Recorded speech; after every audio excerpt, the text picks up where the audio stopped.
मेरे प्यारे विद्यार्थी, आपका बहुत बहुत स्वागत, अभिनंदन आपके चहेते चैनल करियर प्लस पर बिहार के साथ। आप सबको प्रणाम, नमस्कार, जय हिंद। आप सभी लोग दोनों हाथ जोड़कर अपनी मां के चरणों में प्रणाम करेंगे। आज मैं बात को बताऊंगा आपको 1991 के आर्थिक सुधार क्या है और एलपीजी का क्या अर्थ होता है और नई औद्योगिक नीति क्या होती है और लाइसेंसिंग राज का अंत कब हुआ। ये सारी बातें करूंगा। आप सब लोग अंत तक बने रहेंगे वीडियो पर। अगर इस चैनल को सब्सक्राइब नहीं किया है तो तेजी से कर लीजिए, लाइक शेयर करना बिल्कुल नहीं भूलेंगे। मैं बताऊंगा आपको कि आखिर एलपीजी क्या होती है और देश में कैसे नई आर्थिक नीति क्या है हमारे यहाँ। तो मैं आपको लेकर चलूंगा वहीं आपके चहेते प्लेटफॉर्म, यहीं पढ़ाई की पंचायत पर, और मैं बताऊंगा इस प्लेटफॉर्म पर आपको कि आखिर कैसे हमारे यहाँ पर वो कौन सी 1991 के वो कौन से आर्थिक सुधार रहे जिन्होंने पूरी तरह से भारत की आर्थिक तस्वीर बदल के रख दी आपके, और कैसे भारत की सूरत बदली। मैं बताऊंगा आपको वो न्यू इकोनॉमिक रिफॉर्म क्या है, या हमें कहते हैं एनईपी, कहते हैं न्यू इकोनॉमिक पॉलिसी, नई आर्थिक नीति क्या है। तो मैं इनकी शुरुआत करूंगा आपको वहां से। हमारे यहां मैं एक वर्ड बताऊंगा आपको पहले, जो अक्सर हमारे एग्जाम में आता है कि आखिर एलपीजी मॉडल क्या है। ये वर्ड कई बार हमारे एग्जाम में सुनने को मिला है आपके, मैं आपके लिए बता रहा हूं एलपीजी मॉडल क्या है। ये क्वेश्चन कई बार एग्जाम में आया है। पैट वाले विद्यार्थियों के लिए विशेष तौर पर, चाहे आईएएस का विद्यार्थी हो, पीसीएस का विद्यार्थी हो, यूपी पुलिस का विद्यार्थी हो, बैंक का विद्यार्थी हो या एसएससी का विद्यार्थी हो, जितने वनडे एग्जाम है वहां अक्सर क्वेश्चन आता है एलपीजी का मतलब क्या होता है या एलपीजी मॉडल क्या है। तो आप सामने देख रहे होंगे, यहाँ एल का मतलब लिबरलाइजेशन से है और पी का मतलब प्राइवेटाइजेशन से। एल का मतलब उदारीकरण, लिबरलाइजेशन, पी का मतलब प्राइवेटाइजेशन, निजीकरण, और जी का मतलब ग्लोबलाइजेशन यानी कि वैश्वीकरण। ये इसका संक्षिप्त रूप है, लिबरलाइजेशन, प्राइवेटाइजेशन, ग्लोबलाइजेशन, यानी कि उदारीकरण, निजीकरण और वैश्वीकरण। आप लोग सोच रहे होंगे आखिर मैं इन पे बात क्यों कर रहा हूं, क्या मैं 1991 के आर्थिक सुधार पढ़ा रहा हूं तो आखिर मैं इनकी बात क्यों कर रहा हूं। क्योंकि इनकी बात किए बिना ये आर्थिक सुधारों की बात करना बेईमानी है। ये वो इकोनॉमिक रिफॉर्म है, मैं बताऊंगा आपको कैसे हमारे यहाँ वो ऐसी अद्भुत डेट है एक आपके 24 जुलाई 1991। इसको आप रटेंगे मेरे कहने से, यहां पर 24 जुलाई, इस डेट को आप भूलेंगे नहीं। यहां 1991 ये डेट हमारे काम की है। वर्ष 1991 में तत्कालीन देश के प्रधानमंत्री, हमारे उस देश के प्रधानमंत्री हुआ करते थे पीवी नरसिंह राव। कौन है वो? पीवी नरसिंह राव। इनको आप याद करेंगे यहां से, ये भारत के तत्कालीन प्रधानमंत्री। और तत्कालीन उस फाइनेंस मिनिस्टर हमारे जो वित्त मंत्री हैं, दो नाम बोले मैंने आपको। प्राइम मिनिस्टर कौन है? हमारे पीवी नरसिंह राव। और तत्कालीन जो हमारे फाइनेंस मिनिस्टर यानी वित्त मंत्री हैं वो डॉक्टर मनमोहन सिंह। डॉक्टर मनमोहन सिंह ये बाद में देश के प्रधानमंत्री भी रहे और यशस्वी प्रधानमंत्री, भारत के 10 साल तक देश के प्रधानमंत्री बनने में कामयाब रहे। ये बात की बात हो रही है, लेकिन आप दोनों के नेतृत्व में जो वर्ष 1991 यहां से ये जो सरकार बनी 91 में, और इसने कार्यकाल में 5 वर्ष का सफलतम तरीके से पूरा किया। ये उस कार्यकाल की बात कर रहा हूं, उस दौर की बात कर रहा हूं मैं आपसे, जब देश में इससे कुछ दिन पूर्व ही 2 सरकारें खंडित अवस्था में बनी। एक सरकार वीपी सिंह के नेतृत्व में, वो जो गठबंधन सरकार थी, एक चंद्रशेखर के नेतृत्व में गठबंधन सरकार थी। यद्यपि ये सरकार भी गठबंधन सरकार थी, अलायंस गवर्नमेंट थी, लेकिन 5 वर्ष तक अपना कार्यकाल पूरा करने में सफल रही। मैं इतिहास के पन्नों में, पॉलिटिक्स के पन्नों में नहीं जाऊंगा, मैं आर्थिक पन्नों की बात कर रहा हूं, उस दौर की बात कर रहा हूं। कैसे इन सुधारों ने भारत की तस्वीर को बदल के रख दिया, कैसे भारत की सूरत बदल दी आपके, मैं उस पर चर्चा करूंगा आप लोगों से। चूंकि इससे पूर्व थोड़ा सा पॉलिटिक्स की बात करना लाजमी इसलिए हो जाता है, जिस समय देश में चंद्रशेखर की सरकार हुआ करती, देश के प्रधानमंत्री चंद्रशेखर थे, यानी वर्ष 1990 से 91। इस दौर में जो बड़ा संकट उत्पन्न हुआ, वो संकट बड़ा भारी उत्पन्न हुआ 2 बातों के लिए। पहला, भुगतान असंतुलन। इसको देखें आप लोग यहां से, भुगतान असंतुलन, ये वर्ड आप नहीं भूलेंगे यहां से, भुगतान असंतुलन एक वर्ड तो ये है। और दूसरा वर्ड है हमारे पास मुद्रास्फीति। ये वर्ड है मुद्रास्फीति की दर का बढ़ना। मुद्रास्फीति की दर है वो बहुत ज्यादा बढ़ चुकी थी, यानी कि जो इन्फ्लेशन रेट है वो इतना ज्यादा बढ़ चुका था, बहुत ज्यादा हो चुका था। यानी मुद्रा की जो दर थी बहुत कम हो चली थी और जो वस्तुओं का मूल्य थे वो बेतहाशा बढ़ चले थे, इतने ज्यादा मूल्य हो चुके थे और मुद्रा का मूल्य बहुत कमतर हो गया था, बहुत कमजोर हो चला था, यानी कि रुपया बहुत कमजोर हो चुका था। आप जानते होंगे 1991 में भारत सरकार को ये आर्थिक सुधार इसलिए अपनाने पड़े क्योंकि हमारे यहाँ जो भुगतान असंतुलन है वो बहुत कमजोर हो चुका था, यानी आपका रुपया टूट चुका था, अंतरराष्ट्रीय बाजार में हमारे रुपए का कोई मूल्य नहीं रह गया था, बहुत कमजोर हो चला था, हमारे व्यापार की जो व्यवस्था थी वो टूट चुकी थी। इसी दौर में ये मुद्रास्फीति बताई मैंने आपको, इन्फ्लेशन, इसी दौर में डॉक्टर मनमोहन सिंह और आपके इसे कहते हैं आपके जो राव सिंह फॉर्मूला,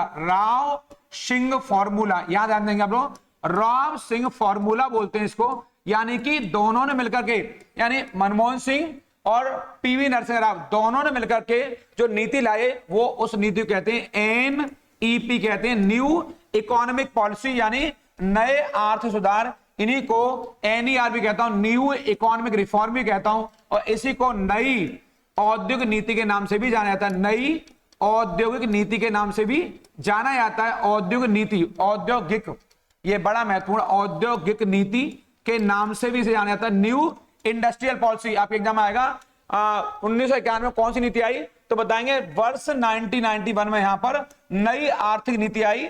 इस नीति ने कहीं ना कहीं पूरी दुनिया के लिए जो एक बड़ी बात रखी, आप कहेंगे आखिर क्या है ये नीति, तो हमने व्यापारिक नियमों को बहुत उदार बना दिया, सरल बना दिया। बताऊंगा भारतीय अर्थव्यवस्था को वैश्वीकरण के मैदान में उतार दिया। मैं एक बार बताऊंगा भारतीय अर्थव्यवस्था, इसको लिखेंगे आप लोग, यहां से सब लोग उतारेंगे, नोट डाउन करेंगे।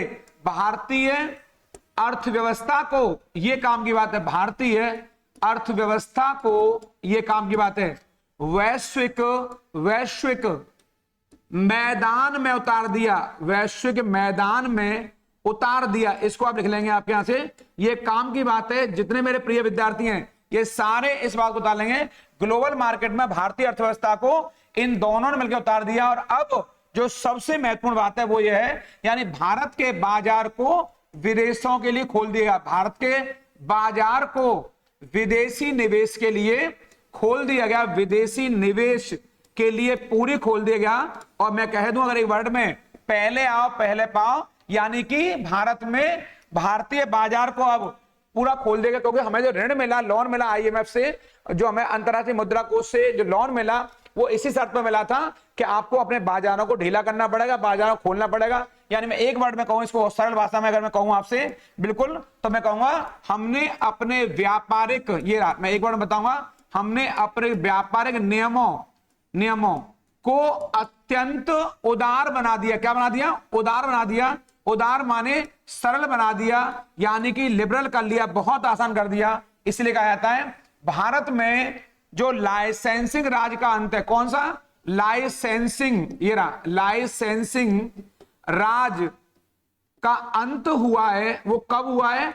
वो 1991 में हुआ है। लाइसेंसिंग राज का अंत, पेपर में आएगा एग्जाम आपके, कि भारत में लाइसेंसिंग नीति का समापन किस वर्ष हुआ है, तो आप बताएंगे वर्ष 1991 में हमारे यहाँ लाइसेंसिंग, यानी कि लाइसेंस की अब आपको आवश्यकता नहीं है। कुछ उद्योगों को छोड़ करके सारे उद्योगों को हमारे यहाँ लाइसेंस मुक्त कर दिया गया, यानी लाइसेंसिंग राज का अंत हो गया। भारत में नई औद्योगिक नीति 1991 में आई है। इसे राव सिंह फॉर्मूला भी कहते हैं।